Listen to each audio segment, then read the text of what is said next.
আসসালামু আলাইকুম এভরিওয়ান।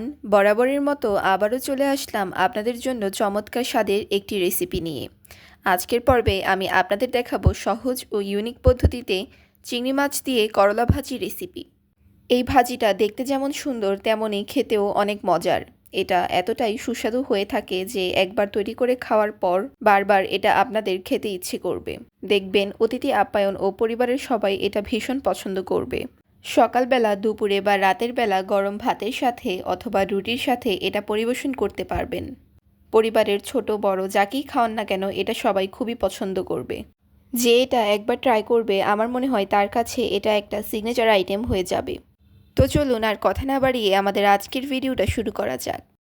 প্রথমেই আমি এখানে করলাগুলোকে গোল করে পাতলা করে এভাবে কেটে নিয়েছি। মাঝখানে যে বিচি রয়েছে তা আমি ফেলে দিয়েছি। করলা রান্নার পূর্বে একটি কাজ করবেন, করলা কেটে পানিতে রাখবেন না। করলা কেটে যদি পানিতে ভিজিয়ে রাখেন তাহলে কিন্তু করলা তিতা লাগবে। তারপর আমি পরিমাণ মতো লবণ এবং হাফ টেবিল স্পুন হলুদ দিয়ে করলাটা মাখিয়ে ম্যারিনেট করে নিব। আপনি যখন রান্না করবেন তখন করলা সাথে সাথে ধুয়ে কেটে লবণ দিয়ে মাখিয়ে নেবেন। আর করলাটা একটু বেশি তেল দিয়ে ভাজার চেষ্টা করবেন, তাতে করে দ্রুত এটা সিদ্ধ হবে এবং এটা খেতে তিতাও লাগবে না। এখন আমি একটি প্যান বসিয়ে এতে তেল দিয়ে দিচ্ছি। তেলটা কিছুক্ষণ এভাবে রাখবো যাতে করে ফ্রাই প্যানটা পিচ্ছিল হয়ে যায়, করলা ভাজার সময় যাতে প্যানে লেগে না যায়। এবার আমি একটি একটি করে করলার পিস এতে দিয়ে দিব এবং চুলাটা মিডিয়াম আঁচে রেখে করলাগুলো ভেজে নিব। করলাগুলো ভাজার পর আপনার এটা দেখে মনে হবে সফট আর মোলায়ম, আর এটা যখন আপনি মুখে দিবেন এমনটা মনে হবে মাখনের টাইপ কিছু খাচ্ছি। তিতা তো লাগেই না, আর টেস্টটা পুরোপুরি ডিফারেন্ট।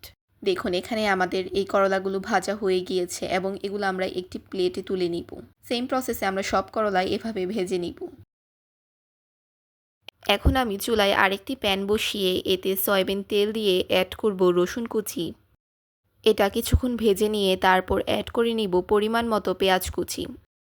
যখন পেঁয়াজ ও রসুনটা নরম হয়ে আসবে তখন এতে আমরা দিয়ে দিব কয়েকটি কাঁচামরিচ। তারপর দিয়ে দিব কিছুটা পানি এবং পরে অ্যাড করে নিব 1 টেবিল স্পুন মরিচের গুঁড়া, হাফ টেবিল স্পুন হলুদের গুঁড়া এবং হাফ টেবিল স্পুন ধনিয়া গুঁড়া। তারপর দিয়ে দিব 1 টেবিল স্পুন ফিশ সস। তারপর কিছুক্ষণ এটা ভালোভাবে নেড়েচেড়ে রান্না করে নিব।